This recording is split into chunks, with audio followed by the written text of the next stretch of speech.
You know, if I'm being real, I didn't think we'd go out there and talk about this. I thought this was just a silly little conversation that would die down in a little bit, but no. This has gotten pretty big. And don't get me wrong though, that doesn't negate how silly this is. It's still silly. And we're going to keep repeating that throughout the course of this video, but today we are diving into the Vancouver Canucks and one of the biggest angles that is being discussed about with this team in mind. Because no, we're not talking about Sherwood, we're not talking about Garland, we're not talking about Rick Tocchet, we're not talking about Quinn Hughes. All these names have been talked about a ton, but I'd say the biggest name, quite literally the most popular name of all that's been discussed in regards to the Vancouver Canucks over the past few days has been none other than Michael Buble. I just haven't met you yet. That guy, right? Like, we've done the song and dance. Literally, Michael Buble is a legend in the grand scope of pop music and jazz in the 2000s and beyond. And he's a massive Vancouver Canucks fan. And so when Michael Buble went out there and started talking about the Vancouver Canucks on social media, Instagram in particular, talking about us fans and talking about how Canucks media wants the team to lose, etc., etc., it did spark some debate, and we did make a video talking about Buble's initial comments. That was a few days ago. But ever since that little segment where Buble was commenting on Canucks Army Instagram posts went down, we started to see even more Michael Buble, what's the word, is it coverage? Is that the way we're going to refer to it? I'm not sure, but he went out there onto Donnie and Dolly, speaking out about the team and calling out Frank Seravalli. Yeah. Now, Buble's biggest comment over the past few days came in the form of a 40-year-old virgin joke, and due to the nature of the YouTube algorithm, I don't want to necessarily repeat it, but it's on the screen. This was broadcasted on Donnie and Dolly, like, last week. It was really funny. You could tell that Buble has a good heart about it because he's just kind of lightheartedly chuckling about it. He even says at the beginning of his little spiel there, he's like, yeah, no, like, I'm sure Frank is a great guy. I don't know the guy. But there's one guy in particular that keeps on saying all this stuff and whatever. He goes out there and name drops Frank Seravalli specifically, and then he says what he says about the 40-year-old virgin. And I didn't make a video about that at first because I was like, oh, that's funny. Michael Buble's throwing shots at Frank Seravalli. And I think a lot of Canucks fans at that time, when they saw the Buble quotes being made, they were a little bit confused. Like, they ran with the bit.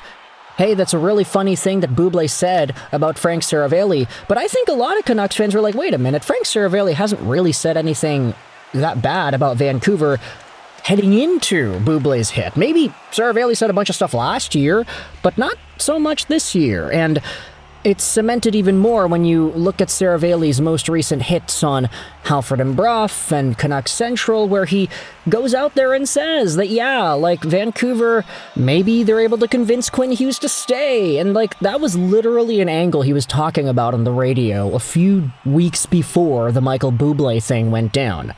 Even Taj goes out there and says, like, yeah, Seravalli hasn't even said anything negative about the Canucks recently. So, obviously, I didn't really want to make an entire video about that. That was just a small little blip of information and a nice comment there made by Michael Buble. A really big burn, I would say. Whether or not it's true or not, that's not the point. It's entertainment. But Frank Seravalli himself then responded to the Michael Buble commentary, and he ended up making some comments that I thought were a little bit stupid. Really stupid. Take a look at this. On the Big Show 960, Frank Seravalli fired back at Buble November 28th. I found it very odd that Buble said that about me.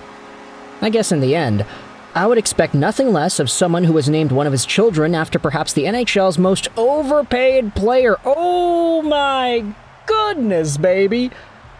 Oh my goodness. Now, for those who don't know, Michael Buble has a son whose first name is Elias. I don't know if it's Elias or Elias or Elias or whatever. There's an Elias Buble that does exist in the Buble household. And Michael Buble has been a fan of Elias Pettersson. But the problem is, this comment from Frank Seravalli, firstly, brings up the guy's kid. That's not really a cool thing to do. Secondly, it's the fact that Elias Buble was born before Elias Pettersson was even drafted by the Vancouver Canucks. This was talked about by Grady Sass, but, I mean, the Michael Buble tweet where Elias Buble comes into the world was posted on January 22 of 2016. Elias Buble was brought into the world a full year before Elias Pettersson was even drafted by Vancouver. And I'm not going to sit here and listen to the idea that Michael Buble was scouting 16-year-old kids in Sweden and deciding to name his son after one of those guys. Frank Seravalli is just wrong here. Like, he tried to make a little jab back, he tried to throw the shade back, but no, that is absolutely not the right way to do it. Firstly, you're wrong. Secondly, you're bringing the kid in. Thirdly, you're wrong. What a way to go out there and respond, and it's just gotten so nasty here. You have Don Taylor and Rick Dhaliwal who were ripping into Frank Seravalli earlier in today's show. That's a bad, bad thing that he did. Not only did he cross a line, he was factually incorrect. He's not a fan of our show. He has begged Buble to come onto his podcast. Don Taylor also said this on the broadcast: a lot of people have a problem with Frank Seravalli. He has had like 600 jobs in the past 2 years. Where is he now? Now, if you want to know where he is, he's on Frankly Hockey, his own show that he runs after finishing up with Daily Faceoff, and of course he was with TSN all those years ago. Seravalli has had a bunch of jobs bouncing around, but it is kind of interesting that Don Taylor does exploit that in this way. Michael Buble did indeed respond to Seravalli on the comments. This was posted onto Instagram by Offside Vancouver, BC. It is the Seravalli quote. I found it very odd. I would expect nothing less of someone who has named one of his kids after the NHL's most overpaid player. Buble said this: Frank is right. I was a fan of Petey before he was drafted.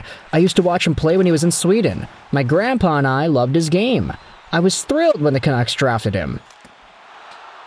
So yeah, Michael Buble fighting back against Frank Seravalli. Who would have thought, eh? This is the problem with Vancouver hockey at this time of the year. And in this season in particular, it's like the team is so bad and we're just salivating at all these trades and whatever is going to happen, that now people are starting to make comments that get other people upset and they're throwing shade. And I'll be honest, Michael Buble did start it, but Seravalli, you're the NHL insider, bro. You're not the world-famous pop star who's stepping into unknown territory just because he's being invited onto Donnie and Dolly. Like, this is your world, Seravalli. Why are you going out there and giving the power to Michael Buble? What's happening here? With all this in mind, let me know your thoughts in the comment section below. How do you feel about the Vancouver and Michael Buble beef with Frank Seravalli?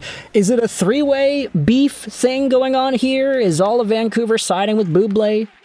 I mean, a lot of folks were siding against Buble when it came to his comments on the Canucks, but once you go out there and attack the guy's kids personally, that's when Vancouver steps back into it. Let me know your thoughts in the comment section below. I hope you enjoyed this video. And bye.